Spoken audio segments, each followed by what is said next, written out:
The thoughts that you call your thoughts are not your thoughts. They are the mind, not your mind, the mind. I know this sounds simplistic, but if you can start to identify that thoughts don't hurt you, it's the thoughts that are stressful that you believe that hurt you. It's no surprise that so many people today have a great deal of uncertainty about where life, the world, the economy is going.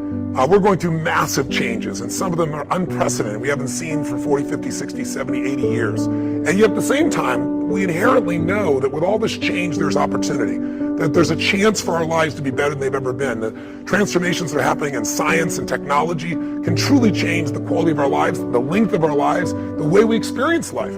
And yet, day to day, most people live, I think, with a great deal of foreboding, a great deal of uncertainty. And so I thought it might be nice to just drop in for a couple of minutes and give you a couple of triggers to remind you what I know you know in your heart. And that is, we are not made to survive, we're made to thrive. Human beings, our spirit, our capacity to adapt, our ability to grow, our ability to learn with lightning-like speed, our ability to find a way to serve others, that calling inside of us that we have as a parent, or as a friend, or someone who truly cares, when we put our fear aside because there's something we want to serve greater than ourselves, we all have that ability to find that passion in our life. Because we're always looking back, reliving the negative, we end up carrying around all this baggage that weighs us down. One of the best things we can learn to do is drop it, let it go. Whether it happened 20 years ago or 20 minutes ago, don't carry negative baggage from yesterday into today. You won't live a victorious life if you're always reliving what didn't work out, who hurt you, the mistakes you've made. The reason it's called the past is because it's over. It's done, it's history. Now do your part and let it go. I'm here to talk to you about just the simple core of what you and I are made for. We are not made to survive. We're not made to manage our pain or get through it. We're made to be creators of our lives. We can create anything. Anything we can dream about, we can create. And I know that sounds like positive thinking, just BS. But in your soul, there have been times in your life, I know, when you've had something that you wanted so much. Maybe you wanted something for someone you care about. Maybe you wanted something for yourself. But you became so obsessed with something, achieving it, experiencing it, whether it was a transformation, in yourself, a change in your business, making a certain amount of money, getting a job, increase at some position increase. Maybe it was doing something for your mom or your dad or your kids. Somewhere in your life, you've gotten obsessed enough to really want to create something that you may not even know how you were going to do it, but you just wanted it, desired it, that you started all of a sudden taking action and you got insights. And before you knew it, what used to be just this impossible dream became a reality. Is it fair to say that at some stage in your life that there are some things today in your life that were once just a dream or a goal, that once seemed difficult or impossible, whether it be the job you have or the relationship you're in and might be taking for granted? Is there anything in your life today that was once like that? Well, then you and I are creators. And very often when we get overwhelmed by so many things that we feel out of control by, we start getting into being managers of our life, managing our pain, managing through the situation. So every day you have to sell yourself and get out of your mind those old thoughts, that old belief system. Every day you've got to sell yourself on that it's possible. That you got to put a new mind in you. You got to get out of your mind. You got to begin to restructure your thinking. Every day, you've got to begin to recondition your mind. So my purpose here is to say, what does it take to thrive once again? The key to thriving is you've got to allow yourself to be able to take advantage of uncertainty. Yes, the world is uncertain right now. Uncertainty is change. Change is life. We both know that. We all know that. But if you and I are going to become masters, we have to understand that we don't have to work on change. Change is automatic. Progress is not. If you and I are going to make progress, whatever stage of the year you're looking at this, progress comes when you tell yourself the truth and you're able to feel the uncertainty and take action anyway. Here's an important point. Nothing works the first time. When you try something new, it probably won't work. When you try something new several times, it probably won't work. And the turning point in my life came when I would hear good ideas and I was so eager to be successful in selling. I would run out and try the ideas and they wouldn't work. I'd try a way of getting an appointment or answering an objection or closing a sale. It wouldn't work. And my natural response, and I think just to be disappointed. And then I realized nothing works at least the first few times. So I decided I would try a new idea 5 or 10 times before I passed judgment on it. I would not just try it once and quit like most people do, and that changed my whole life. It was a turning point in my life because I realized from then on, if you've got a good idea and you've got a good goal and you want to double your income and improve the quality of your life, and you have to try new things in order to get new results, it's not going to work the first time. So you say, well, that didn't work, try something else and try something else and try something else. Now, if you try, only 2 things can happen. What are they? Succeed or fail. If you succeed, you do more of it. If you fail, you learn from it, get smarter, and try it again. So you cannot lose by taking action. You can only lose by not taking action. The thing that stops us all is fear. It's no surprise.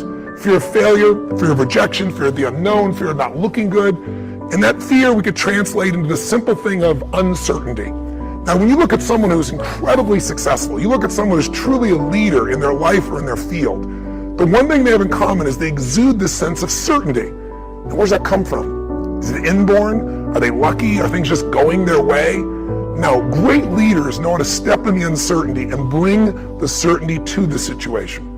Most people in life, we really feel like the level of stress in our life comes to how much of life do you feel like you control, or how much does life control you?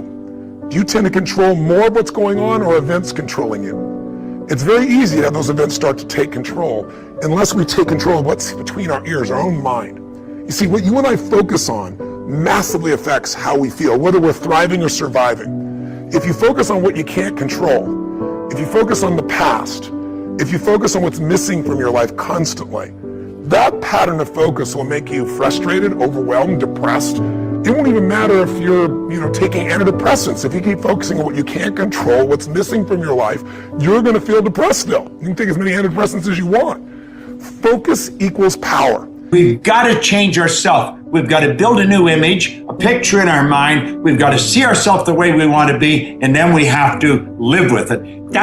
You go to the gym workout, that's what you do. You build a picture of how you want to see this arm, and you build that picture, and then you build the body. Well, you build the life in your mind. Take your pen and write out how you want to live. And always start by writing, I'm so happy and grateful now that. And the second you write it, you've got it intellectually. The moment you impress it upon your emotional mind, you've got it emotionally. And it's only a period of time till it manifests on the physical plane.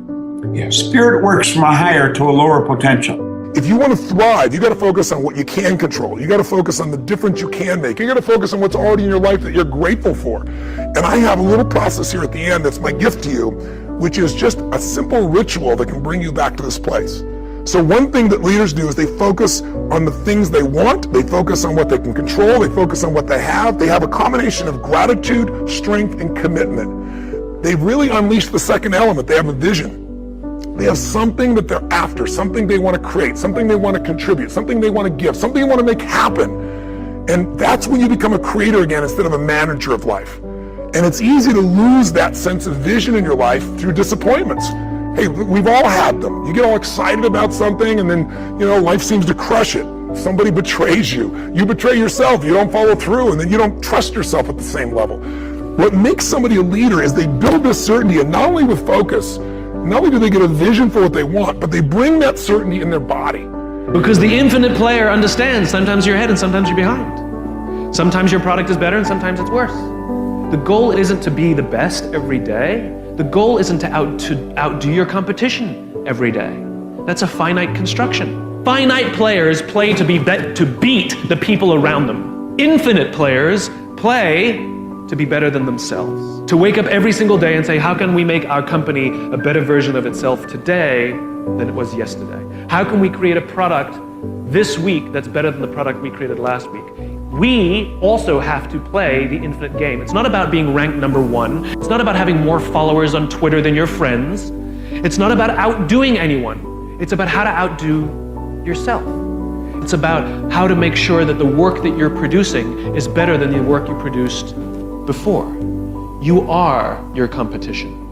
And that is what ensures you stay in the game the longest. And that is what ensures you find joy. Because the joy comes not from comparison, but from advancement. Listen, if you've ever been to one of my live events, you know that one of the greatest things about, let's say, Unleash the Power Within is you go through a weekend where you literally train your nervous system to have certainty. I mean, how the heck do we get people to storm through fire? It's not about firewalking. It's about getting yourself to be able to take action in the areas of your life that normally you would more than hold back, where your brain would take over and say, I can't do this, are you crazy? Somebody else did it, but not me. What we do is get people in a state where you're gonna follow through, where you're gonna face your fear and do it anyway. And the way we do that, besides changing people's focus, showing you how to direct and control that focus, is also by learning how to use your body as the tool to change your state.